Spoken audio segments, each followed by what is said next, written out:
여러분 안녕하세요. 나무이사 강사 김희성입니다.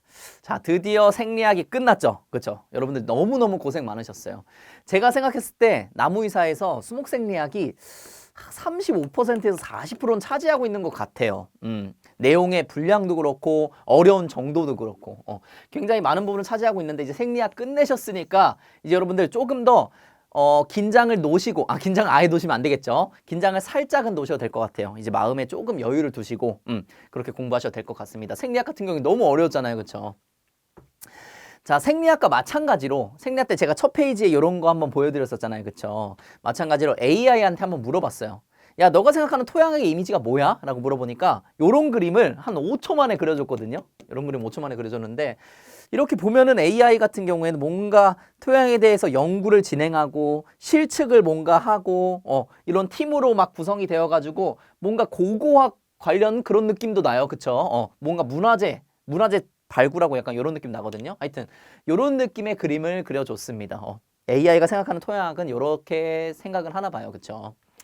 근데 역시나 제가 이 사진을 보면서 느낀 게 인간미가 없다. 뭔가 AI를 뭔가 이렇게 하는 건 아닙니다. 그렇지만 뭔가 좀 인간미가 없다. 그런 느낌이 좀 들더라고요. 자, 일단은 토양학 여러분들 바로 한번 진행해 보도록 하겠습니다. 토양학은 재밌어요. 전 토양학 진짜 좋아합니다. 자, 토양학도 마찬가지로 여러분들 교재에 좀 틀린 내용들이 있어요. 이 교재에 오류가 좀 있거든요. 오류 먼저 우리 고치고 한번 가봅시다. 일단 165페이지 여러분 한번 펴보실게요. 165페이지. 자, 165페이지 보시면은 뭐라고 되어 있냐? 자, 토양의 물리적 성질 있고, 자, 요 부분 165페이지에 요 맨 하단, 자 보이시나요? 요 맨 하단 여기 이 부분, 이 부분에 입단 파괴 요인이라고 있습니다. 그 중에 5번 입단 파괴 요인, 입단 파괴 요인에서 5번 보시면 돼요. 5번에 지금 뭐라고 되어 있냐면은 책에는 다밥된 환경에서 이렇게 되어 있어요. 이걸 뭐라고 바꿔주셔야 되냐면은 기존 입단화가 형성되어 있는 토양에서의 라고 바꿔주시면 되겠습니다. 그다음 밑에 부분은 안 적혀 있을 건데 이거는 제가 여러분들 강의 때 말씀드릴 것이기 때문에 그때 적어주시면 되시겠고, 일단 지금은 요거 빨간색 요건 아예 틀린 내용이기 때문에 그래요. 기존 입단화가 형성되어 있는 토양에서는 건조와 습윤의 반복, 동결과 융의 반복이 입단을 파괴시키는 요인이 될 수 있다. 요거거든요. 빨간색으로 되어 있는 부분 적어주시기 바라겠습니다. 자, 그 다음 192페이지를 한번 펴보실까요? 192페이지 저도 한번 펴볼게요. 보자. 192페이지 보시면은 요렇게 여러분들 요런 그림이 있어요.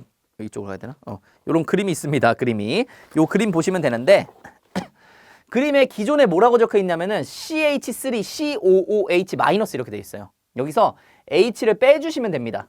H를 빼주셔서 CO-까지만 해주시면 되시고, 자, 그 다음에 가운데도 요거 CH3COOH라고 되어 있으실 거예요. 만약 이렇게 안 돼 있는 분들 같은 경우에는 바뀌어진 교재를 받으신 거니까 그대로 가시면 됩니다.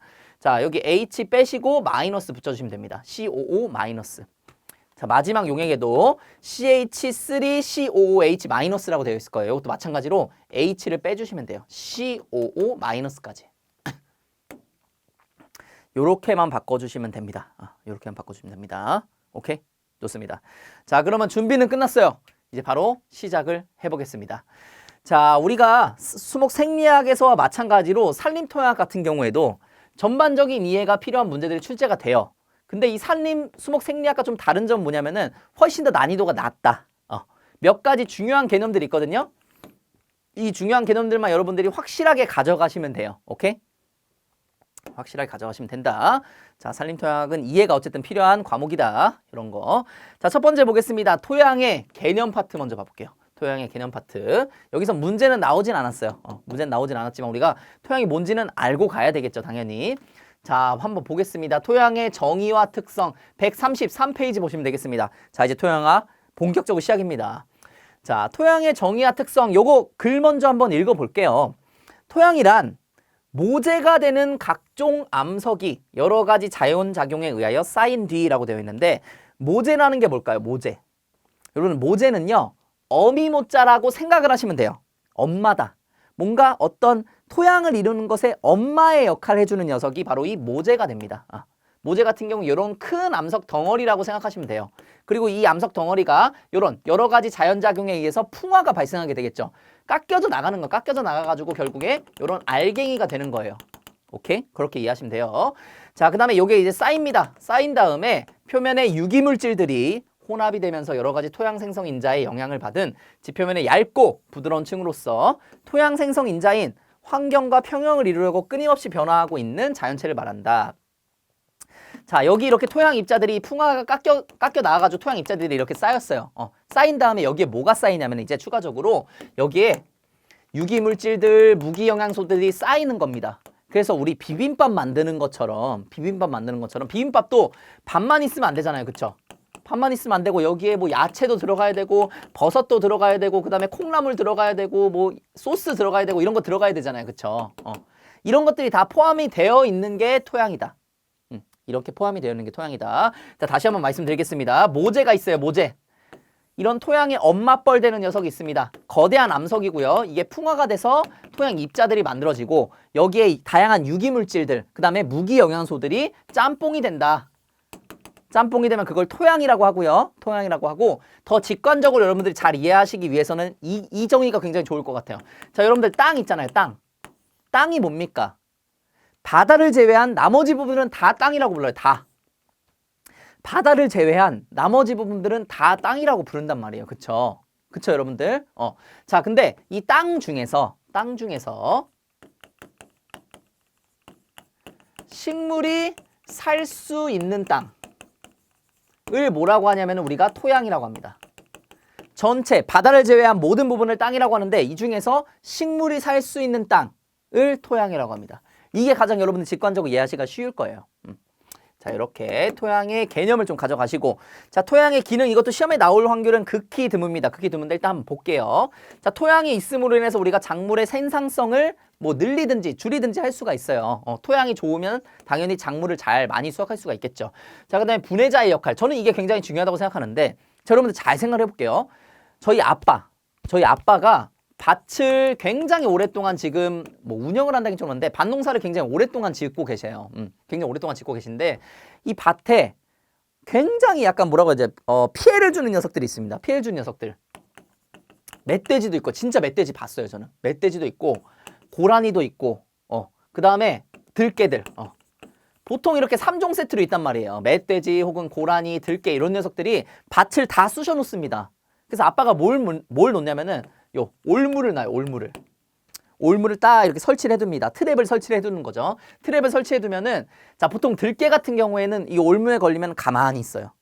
가만히 있다가 결국에는 뭐 사람이 살려주든지 아니면은 옛날 같은 경우에는 이제 많이들 그 개를 먹었었잖아요. 그쵸? 그래서 개를 막 먹고 막 이렇게 했었는데 자, 요즘에는 이제 보통 놔주죠. 들깨 같은 경우 보통 놔주고 자, 고라니 같은 경우 어떻게 되냐면은 올무에 걸리면은 죽어요. 얘는 올무에 딱 걸리잖아요. 그럼 더 난리 핍니다. 막 더 나가려고 해. 얘는 직진밖에 모르는 녀석이잖아요. 그쵸? 고라니 같은 경우에. 그러다 보니까 결국엔 죽어요. 올무 설치해 놓으면은 거기에 죽은 상태로 있단 말이에요. 결국에는.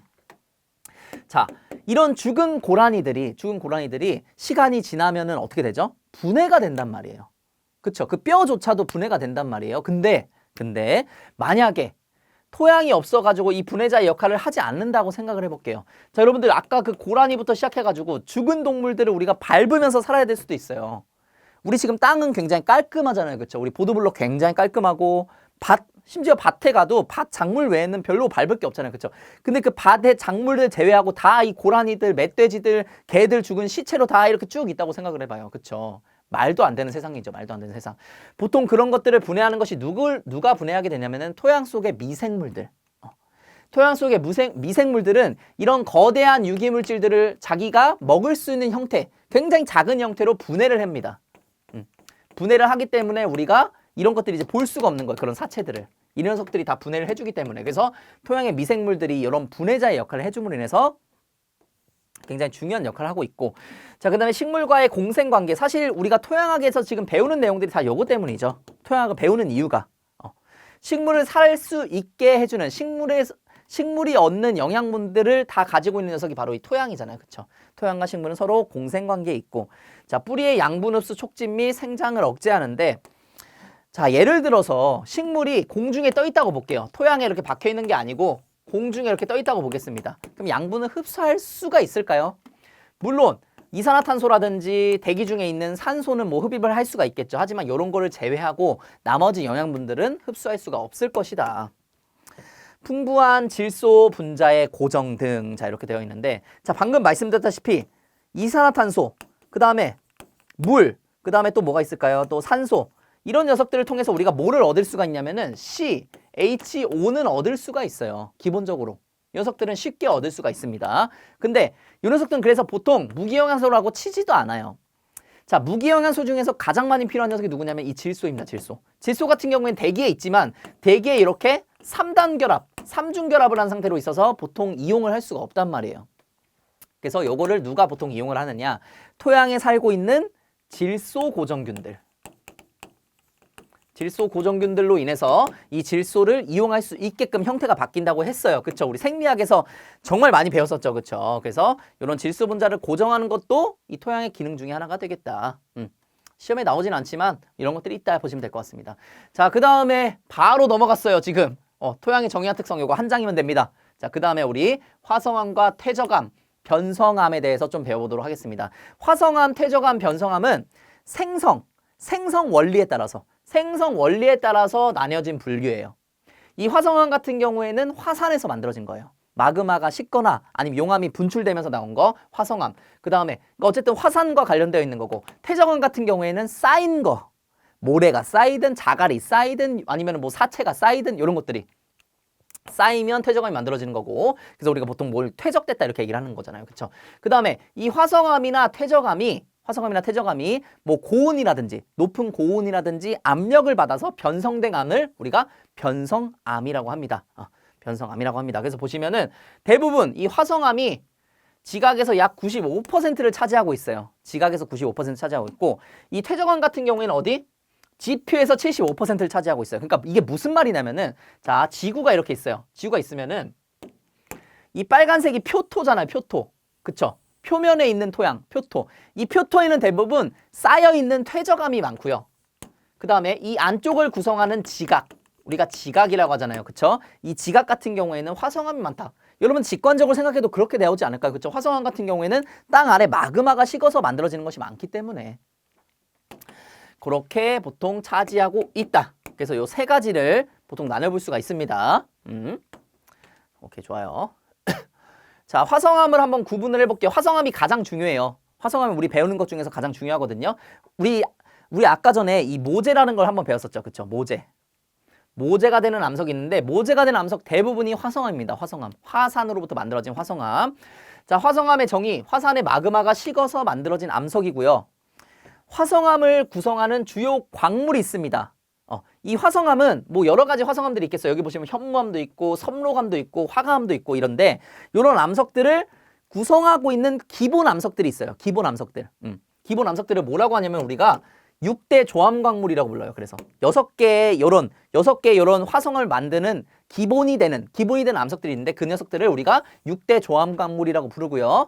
누구누구가 있냐면은 감람석, 휘석, 갑성석, 운모, 장석, 석영 등이 있습니다. 오케이? 요건 알고 계셔야 돼요, 여러분들. 감람석, 휘석, 갑성석, 운모, 장석, 석영. 암기의 영역입니다, 여러분들. 암기의 영역은 여러분들이 알고 가셔야 돼요. 시험 마지막 날에 요거 무조건 알고 가셔야 되는 것들이에요. 오케이? 자, 요 녀석들이 또 어떻게 나뉘게 되냐면은, 요 녀석들이 산성이냐, 산성암이냐, 아니면은 염기성암이냐에 따라서 나뉘게 되는데, 지금 이쪽으로 가면, 자, 이쪽으로 가면 갈수록 여기는 염기성암이에요. 자, 그리고 이쪽으로 가면 갈수록 뭐냐면은 산성암입니다. 그쵸? 자, 예를 들어서 석영이 많으면은 산성암이 되는 거고, 예를 들어서 감람석이 많아. 구성되어 있는 것들이 여러 가지가 들어갈 수가 있겠죠. 감람석, 운모, 장석, 석영 막 이런 거 다 들어갈 수 있는데, 감람석이 뭔가 더 비중이 많아라고 하면은 염기성암이 되는 거예요. 오케이, 염기성암이 되는 거고, 자, 이 산성과 염기성을 나누는 이유가 뭐냐면은, 지금 요 녀석들 다 뭐가 들어가 있냐면은 여기 들어가 있어요. SiO2. 이걸 뭐라고 하냐면은 이산화규소라고 합니다. 산소가 2개. 이산화규소. 요 녀석들 다 이산화규소를 가지고 있어요. 그리고 우리가 배우는 녀석들 다 규산염 광물이라고 해가지고 이 이산화규소를 다 가지고 있어요, 여러분들. 가장 기본이 되는 분자예요. 기본이 되는 분자. 이산화규소는요. 자, 이산화규소가 어떤 특징을 가지고 있냐? 이산화규소가 어떤 특징을 가지고 있냐면은 요 녀석이 물에 닿으면 어떻게 되냐면은 물에 닿으면은 수소가 붙어요. 그리고 산소도 붙습니다. 왜냐면 물이 H2O니까 수소도 붙고 산소도 붙겠죠. 그쵸? 자, 수소가 2개가 붙고 산소가 여기 4개가 됩니다. 이러면서 이게 뭐라? 이게 뭐냐면은 규산이에요. 규산. 뭔지 아시겠어요? 이산화규소가 얘네를 이루고 있는 기본 성분이고 이산화규소가 물에 닿으면 뭐가 된다고요? 규산이 된다. 규산. 규산은 말 그대로 산이에요. 수소를 내놓는 녀석이라고요. 수소를 내놓는 녀석. 이 녀석이 또 수소를 내놓게 된다니까요. 그래서 뭐라고 부르냐면은 아까 이산화규소가 많으면은 규산이 많이 생길 수 있기 때문에 산성함이라고 부르는 겁니다. 오케이? 그의 반면에 이산화규소가 적잖아요. 이산화규소가 적으면 어떻게 되냐면은 이산화규소는 사실 SiO2라고 부르기도 하지만 이 녀석이 실질적으로 결정화되어 있을 때는 SiO4 4- 이런 식으로 되어 있어요. 음전화를 띠고 있다고요. 음전화를 띠고 있으면 뭐가 붙겠습니까, 여러분들? 양전화인 녀석들이 붙겠죠. 양전화인 녀석들 누가 붙냐면요. 대표적으로 누가 있냐면은 자, 철은 보통 뭐 2가, 3가 이렇게 얘기를 하죠. 그쵸? 그 다음에 마그네슘은 2가고 자, 그 다음에 칼슘 이런 녀석들이 붙어요. 누구한테 붙는다고요? 여기에. 이산화규소, 그러니까 이산화규소 여기에 붙는 거예요. 여기에 붙는 건데 왜냐면 음전화가 있으니까 양전화들이 붙게 되는데 자, 이런 식으로 붙다 보니까 이산화규소 함량이 줄어들게 되는 겁니다. 이산화규소 함량이 줄어들게 되고 이 녀석들로 인해서 염기성암이 되는 거예요. 염기성암. 오케이? 염기성암이 되는 겁니다. 자, 그래서 실제로 요 감람석 같은 경우에는 마그네슘을 굉장히 많이 가지고 있어요. 마그네슘, 이가이온을 굉장히 많이 가지고 있고 자, 휘석 같은 경우에는 철, 그 다음에 마그네슘, 칼슘을 다 가지고 있습니다. 칼슘을 다 가지고 있고 자, 그리고 요 녀석들도 이제 산성암이잖아요. 산성암 같은 경우는 뭘 많이 가지고 있다고 했었어요? 이산화규소를 많이 가지고 있었죠. 석영은 거의 이산화규소로 이루어져 있는 광물이에요. 석영 같은 경우에는. 그래서 석영이 가장 산성암이다. 이 산성암 중에서도 석영이 들어가 있으면은 가장 산성암이 된다. 산성이 심한 암석이 된다. 이렇게 보시면 되겠습니다. 그래서 6대 조합광물 꼭 알아두시고 이렇게까지 나눠서 여기는 염기성, 여기는 산성인 녀석들이다. 이렇게까지 알고 계시면 될 것 같습니다. 오케이? 오케이, 좋습니다. 자, 그래서 여러분들 이 표는 무조건 알고 계셔야 돼. 이거고. 지금 여기서 나온 거예요. 거의. 지금 여기 한 4문제 나왔거든요. 다 여기서 나온 거니까 이건 무조건 암기해 가셔야 돼요. 이 표는 무조건 암기해 가셔야 된다. 자, 보시면 어떻게 되어 있냐. 자, 일단 이 규산 함량에 따라서 이산화규소 함량에 따라서 지금 제가 아까 말씀드렸죠. 이산화규소로 되어 있는데 이 녀석이 물에 닿으면 뭐가 된다고요? 규산. 그러니까 이게 다 혼용이 돼서 지금 이렇게 말이 나오는 거예요. 어차피 이산화규소가 규산이 되니까. 자, 그래서 규산 함량이 66% 이상이다. 이것도 알고 계셔야 돼요. 이거 52%라. 자, 66% 이상이다. 그럼 우리가 산성암으로 분류를 합니다. 산성암 분류를 하고 자, 그다음에 규산 함량이 52% 이하다 라고 하면 우리가 염기성 암으로 분류를 합니다. 오케이? 염기성 암으로 분류를 하고 자, 잘 보시면은 아까 전에 지금 이렇게 나눠서 여기가 산이고 여기가 염기라고 했었잖아요. 그쵸? 자, 염기부터 볼까요? 염기성암 같은 경우에는 간람석과 휘석이 다 포함되어 있어요. 간람석과 휘석이 포함되어 있고 자, 산성암 같은 경우에는 여기 각선성, 운모, 장석, 석영 각선성, 운모, 장석, 석영이 다 포함되어 있다. 이 산성암의 기반이 되는 6대 조합광물이 요 산성을 띠는 요 6대 조합광물이 들어가게 되는 거예요. 염기성은 마찬가지로 염기성을 띠고 있는 6대 조합광물이 들어가게 되는 거고 가장 기반이 되는 거고. 오케이. 자, 이 중에 하나 여러분들 또 이런 거 또 물어보시는 분들 많아요. 선생님 요건 설명해 주셨는데 이게 사장석은 뭐예요? 자, 사장석은 뭐냐면은 지금 요 장석에 사자만 앞에 들어간 겁니다. 장석에 사자만 앞에 들어간 건데 원래 장석 같은 경우에는 이 SiO2를 굉장히 많이 함유하고 있어요. 근데 사장석 같은 경우에는 장석이긴 하거든요. 장석이긴 한데 SiO2보다는 다른 것들 뭐 칼슘이라든지 마그네슘이라든지 그런 것들을 많이 함유하고 있어서 오히려 약간 염기성에 가까운 녀석입니다. 오케이? 장석은 산성이지만 사장석은 염기성 쪽에 들어가게 되는 거죠. 그래서 이런 6대 조합광물을 이용해서 만들어진 암석들이 이제 이런 암석들이 있는 거예요. 산성 쪽은 유문암, 석영반암, 화강암이 있고 염기성암에는 현무암, 희로암, 반려암이 있고 자 그리고 이 중간에 52%에서 66% 사이에 있는 녀석들 이 중성암이죠. 중성. 이런 것은 안산암, 섬록반암, 섬록암 등이 있습니다. 오케이? 암 등이 있고 자 그 다음에 지금 이렇게 우리가 요 가로, 횡이라고 할까요? 횡 부분은 이렇게 좀 나눴어요. 뭘로? 규산의 함량으로. 자 그러면은 이 종방향은 이제 뭘로 나눠줘야 되냐? 뭘로 나눠줘야 되냐? 자 생성 깊이에 따라서 나눠주게 됩니다. 그래서 우리가 보통 화산에서 만들어지잖아요. 이 화성암이. 화산 깊은 곳에서 만들어지면 심성암, 화산 얇은 곳에서 만들어지면 화산암인데 제가 이거는 그림으로 좀 설명을 드릴게요. 최근에 제가 요런 걸 발견했습니다. 전자칠판에 요런 게 있더라고요. 요런 거 있었는데 지금 한 번도 안 썼으니 참. 자, 화산이 요렇게 있어요, 여러분들. 화산이 요 구멍 끝에 구멍 좀 있고 구멍 좀 있고 자, 화산이 요런 식으로 있습니다. 이 아래 뭐가 끓고 있냐면 여러분들 잘 아시죠? 뭐가 끓고 있습니까? 마그마. 자, 마그마가 부글부글 막 이렇게 끓고 있어요. 마그마가 부글부글 끓고 있다가 이 녀석이 압력을 받아가지고 위로 튀어나오면은 그 튀어나온 걸 뭐라고 하냐면 우리는 용암이라고 합니다. 용암. 이렇게 튀어나온 것도 용암이라고 하고 밖으로 흘러내려오는 것도 뭐라고 하냐면은 이것도 마찬가지로 용암이라고 해요. 어쨌든 간에 이 용암도 마그마로부터 나온 녀석입니다. 즉 이걸 전체 다 마그마라고 보셔도 무방해요. 근데 보통 이렇게 튀어나온 녀석들, 분출되는 녀석들은 용암이라고 우리가 불러요. 자, 어쨌든 자, 이 화성암 같은 경우에는 여러 가지 생성 방식이 있는데 이 마그마가 식어서 여기서 아예 생성되는 암석들이 있어요. 지금 여기 마그마가 화산 안쪽에서 막 이렇게 부글부글 끓고 있잖아요. 그쵸? 이 마그마가 천천히 식어가지고 만들어진 거, 깊은 곳에서 만들어진 거 무슨 녀석이라고 하냐면 심성암이라고 합니다. 심자가 깊을 심이에요. 깊을 심자. 자, 그리고 얘는 이 마그마가 압력을 받아가지고 바깥으로 튀어나와가지고 생성되는 암석을 뭐라고 하냐면 우리가 화산암이라고 합니다. 화산암. 화산암 같은 경우에는 급격하게 냉각이 돼가지고 만들어진 녀석들이에요. 깊은 곳에서가 아니고. 자 그리고 이 중간쯤에서 만들어진 녀석을 우리가 반신성암이라고 합니다. 오케이? 반신성암이라고 합니다. 자 요런 식으로 개념이 됩니다. 깊은 곳에서 심성암, 마그마가 천천히 식어서 만들어진 거 심성암이고 그 다음에 갑작스럽게 나온 화산암이 되는데 자 이 녀석들의 또 무슨 특성을 가지고 있냐. 심성암 같은 경우에는 천천히 만들어지기 때문에 이 분자들의 결합이 굉장히 잘 되어 있어요. 분자들의 결합이 딱딱하게 잘 결합이 되어 있단 말이에요. 그래서 이 돌멩이 자체가 굉장히 딱딱해요. 근데 이 화산암 같은 경우에 어떻냐? 화산암 같은 경우에는 급격하게 나오게 되면서 또 어떤 식으로 되냐면은 안에 가지고 있던 가스들을 막 내뿜습니다.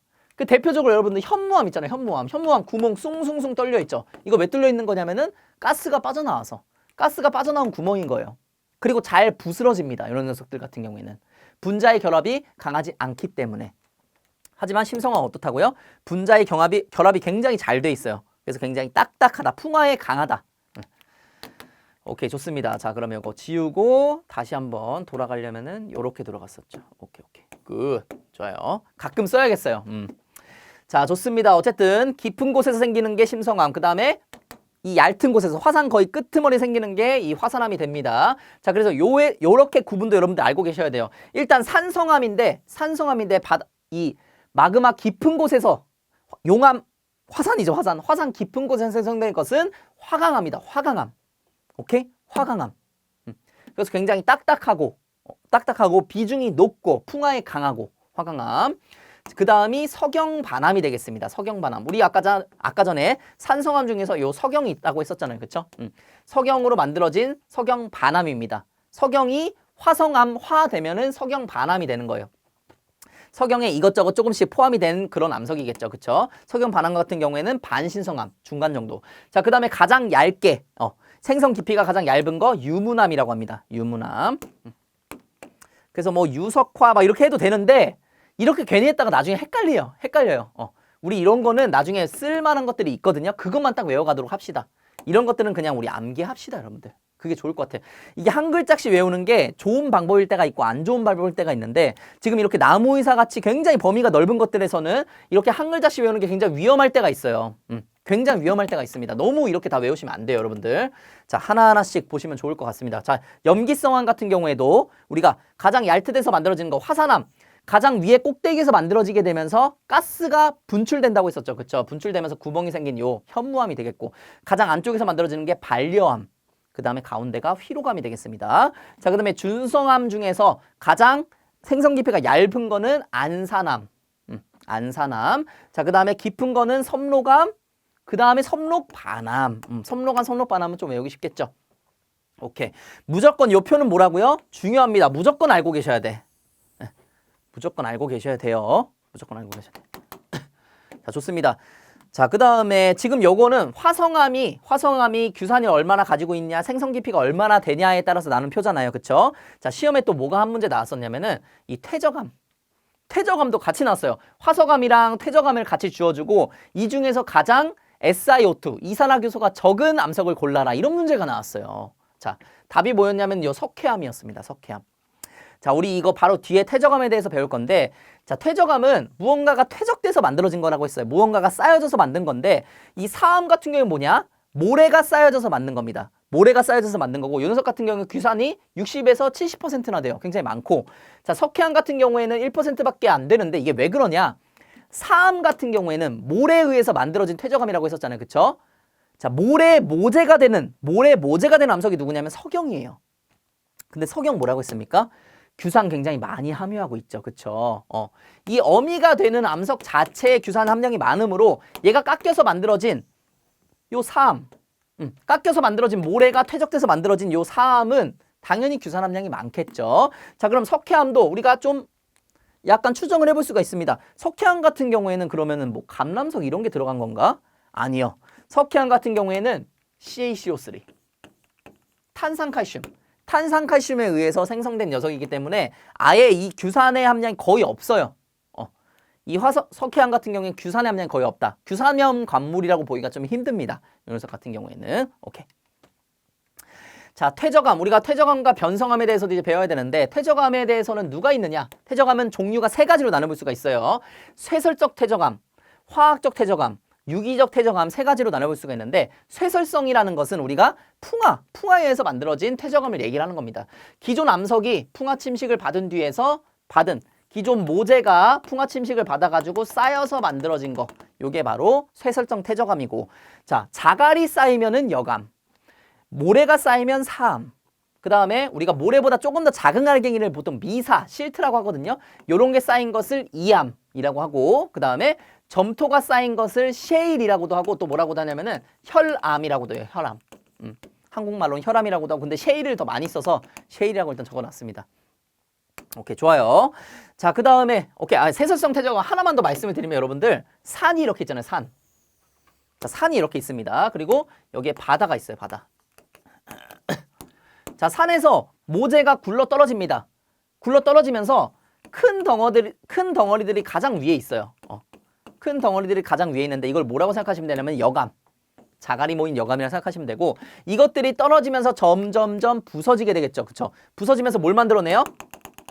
사암을 만들어내고, 이 사암이 더 부서져서 여기는 이암, 미사, 실트를 만들어내게 되는 거예요. 오케이. 그 다음에 거의 바닷가까지 와서는 이제 정말 얇은, 눈에 잘 보이지도 않는 그런 입자까지 풍화가 된단 말입니다. 그쵸? 그런 것들을 우리가 셰일, 점토로 만들어진 셰일이 이런 데 보통 있을 것이다. 위에서부터 내려오면서 점점점 풍화를 많이 받게 되면서 이런 식으로 퇴적암이 진행이 될 것이다.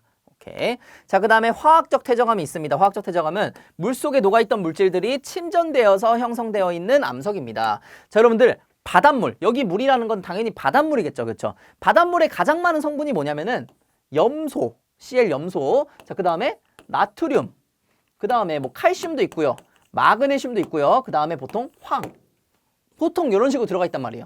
그러다 보니까 화학적 퇴적암은 요 녀석들이 다 포함이 되어 있는 녀석들이에요. 보시면은 석회암 아까 전에 탄산, 칼슘, CaCO3, 탄산, 칼슘이 모여서 석회암 만들어낼 수 있고, 자, 그 다음에 암염은 여러분들 소금 덩어리라 보시면 돼요. 거대한 소금 덩어리, 염화 나트륨이죠. 소금 덩어리는 염화 나트륨입니다. 이 녀석들이 뭉쳐서 만들어진 거고, 자, 황화칼슘, 석고라고 불리는데 우리가 황화칼슘. 바닷물에 있는 화학적인 이런 무기영양소들로 인해서 얘네들이 응고가 되면서 만들어진 거, 화학적 퇴적암이 되겠습니다. 자, 그 다음에 자, 유기적 퇴적암이 있어요. 유기적 퇴적암이란 동식물, 미생물 등의 유기물이 쌓여서 형성된 암석입니다. 자, 그래서 이것도 마찬가지로 석회암을 만들어낼 수 있어요.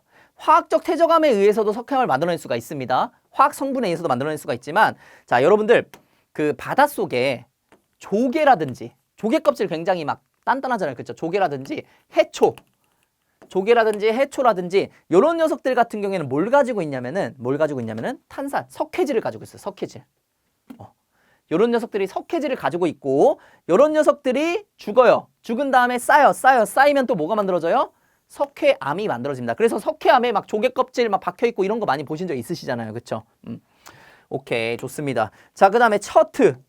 우리가 규질 생물체라고 하는데, 규질 생물체는 누가 있냐면 여러분들 그 바다에 물고기들이 먹고, 물고기들 보통 뭐 먹고 자랍니까? 플랑크톤 먹잖아요. 플랑크톤. 그쵸? 바닷가에 있는 플랑크톤이 규질 생물체예요. 규질 생물체라는 거 규소를 함유하고 있는 생물체라는 거예요. 이런 플랑크톤들이 모여서 퇴적이 되면은 이 처트라는 물질이 만들어지게 되는 거고. 자, 그다음 마지막 식물체. 식물이 모여서 만들어진 거 석탄이 되겠습니다. 석탄은 여러분 잘 아실 거라 생각합니다. 그래서 마지막 줄에 뭐가 돼 있냐면은 석회암은 여기서도 만들어질 수도 있고 여기서도 만들어질 수도 있다. 요 내용이에요. 퇴적암의 내용이었고, 자, 그 다음에 변성암 보겠습니다. 변성암은 퇴적암이나 화성암이 높은 고온이라든지 압력을 받아서 만들어진 암석이라고 했어요. 그래서 모래로 이루어진 사암이 높은 압력, 그 다음에 높은 고온을 받으면 규암이 되고요. 석회암은 대리암이 되고요. 화강암은 편마암이 되고요. 현무암은 각섬암이라는 암석이 됩니다. 이런 것들 가장 기본적인 변성암이기 때문에 암기 해주세요. 토양학은 암기가 많은 반면에 내용이 그렇게 많진 않다. 자, 그래서 설명하기 파트인데 제가 생리학에서 말씀드렸었는데 다시 한번 말씀드리겠습니다. 자, 원래 설명하기 파트 같은 경우에 제가 설명을 드리고 문제도 다 같이 풀어봤었어요. 문제를 다 풀어보고 거기서 끝냈었는데, 이게 좀 약간 많은 분들이 의견을 주셨거든요. 의견 주셨는데 설명하기 파트에서 일단 시간이 너무 비효율적으로 쓰이게 되고, 또 우리 지금 나무의사 보시는 분들이 지금 완전 비전공자분들도 계실 거 아니에요. 그렇죠? 완전 비전공자분들도 계시기 때문에 비전공자분들 같은 경우에는 뭐가 필요하다? 답안이 필요하다. 모범 답안이 필요하다. 참고할 수 있는. 이걸 하나 찾아보기가 너무 힘들다라고 말씀해 주셔가지고 뒤에다가 제가 모범 답안을 이렇게 첨부를 했습니다. 지금 이거 강의 보실 때쯤이면 제가 아마 수목 생리학을 업로드 해놨을 거예요. 합숙 자료실에다가. 보시면 이런 식으로 모범 답안이 들어가 있을 겁니다. 지금 요거는 표에서 나오는 부분이기 때문에 제가 표를 좀 넣은 거고 대부분이 문장으로 되어 있어요. 오케이, 좋습니다. 그래서 설명의 파트는 스킵인데 여러분들 무조건 풀고 가셔야 되는 거예요. 생성 깊이와 규산 함량에 따른 화성암 종류를 설명을 하는 건데, 여러분들이 화산암, 반신성암, 신성암 이 녀석들은 뭐에 따라 나눠진 거죠? 생성 깊이에 따라 나눠진 거고, 염기성암, 중성암, 산성암은 우리 이산화규소, 규산 함량에 따라서 나눠진 거다. 그래서 뭐 66%, 그 다음에 52% 여러분들 나름대로 설명을 해보시고 그 다음에 모범 답안을 보신 다음에 내가 잘 설명을 했구나. 예를 들어서 52% 이하인 염기성암 중에서 생성 깊이가 얇은 거는 현무암이다. 이런 식으로 이제 하나하나씩 여러분들이 설명해 나가시면 되는 거예요. 오케이. 중요한 것들만 설명하게 될 겁니다. 여러분들 중요한 것들만. 진짜 여러분들이 이 파트에서 꼭 알아야 되는 것들만 설명하게 될 거예요.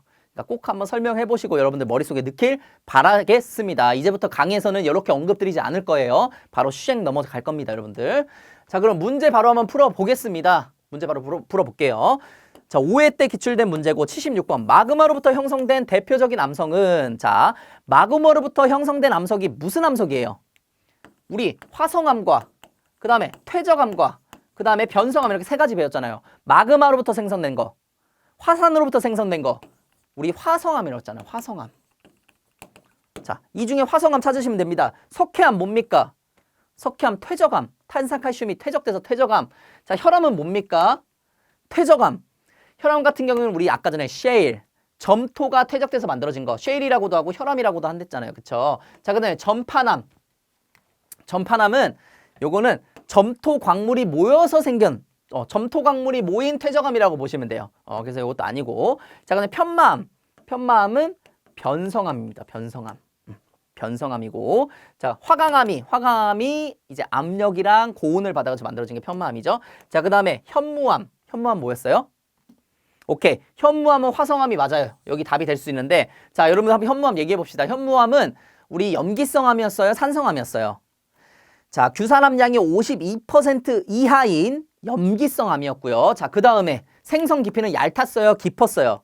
얇은 화산암이라고 했었죠. 그래서 5번. 굿! 좋습니다.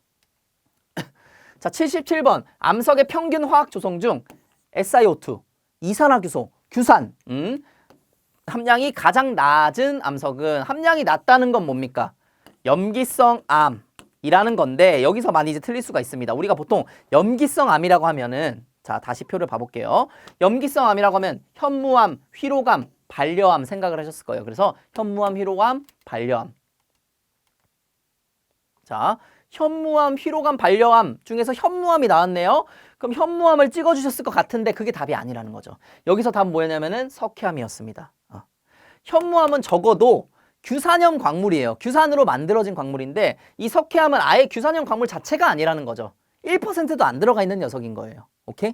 퇴적암. 퇴적암. 자, 그래서 이렇게 골라주셨으면 됐습니다, 여러분들. 한번 꼬아서 낸 거죠, 어떻게 보면은. 자, 76번 화성암은 괄호의 함량에 따라 산성암, 중성암, 염기성암으로 구분된다. 빈칸에 들어갈 내용으로 옳은 것은 너무나 쉬운 문제였죠. 뭐였습니까?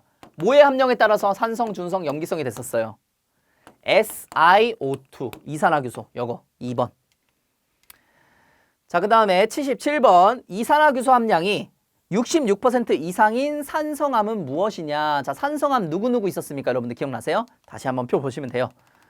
자, 왔다 갔다 하시면 됩니다. 자, 산성암 누구누구 있었냐면은 화강암이랑 그리고 이 산성암의 6대 조암 광물 중에서도 산성을 가장 많이 띠고 있는 요 석영이 들어간 석영박암. 그 다음에 유문암이 있었죠. 화강암, 그 다음에 석영반암, 그 다음에 유문암이 되겠습니다. 볼까요? 자, 안산암 아니고 섬로감 아니고 반려암 아니고 현무암 아니고 여기 있었네요. 석영반암이 있겠습니다. 석영반암, 유문암, 화강암까지. 오케이. 5번 정답이었습니다. 자, 오케이. 여기까지 해서 오늘 첫 번째 강의 마치도록 하겠습니다. 자, 여러분들 고생 많으셨고 두 번째 토양의 구성부터는 다음 시간에 보도록 하겠습니다. 오늘도 제 강의를 들어주셔서 정말 감사합니다. 안녕.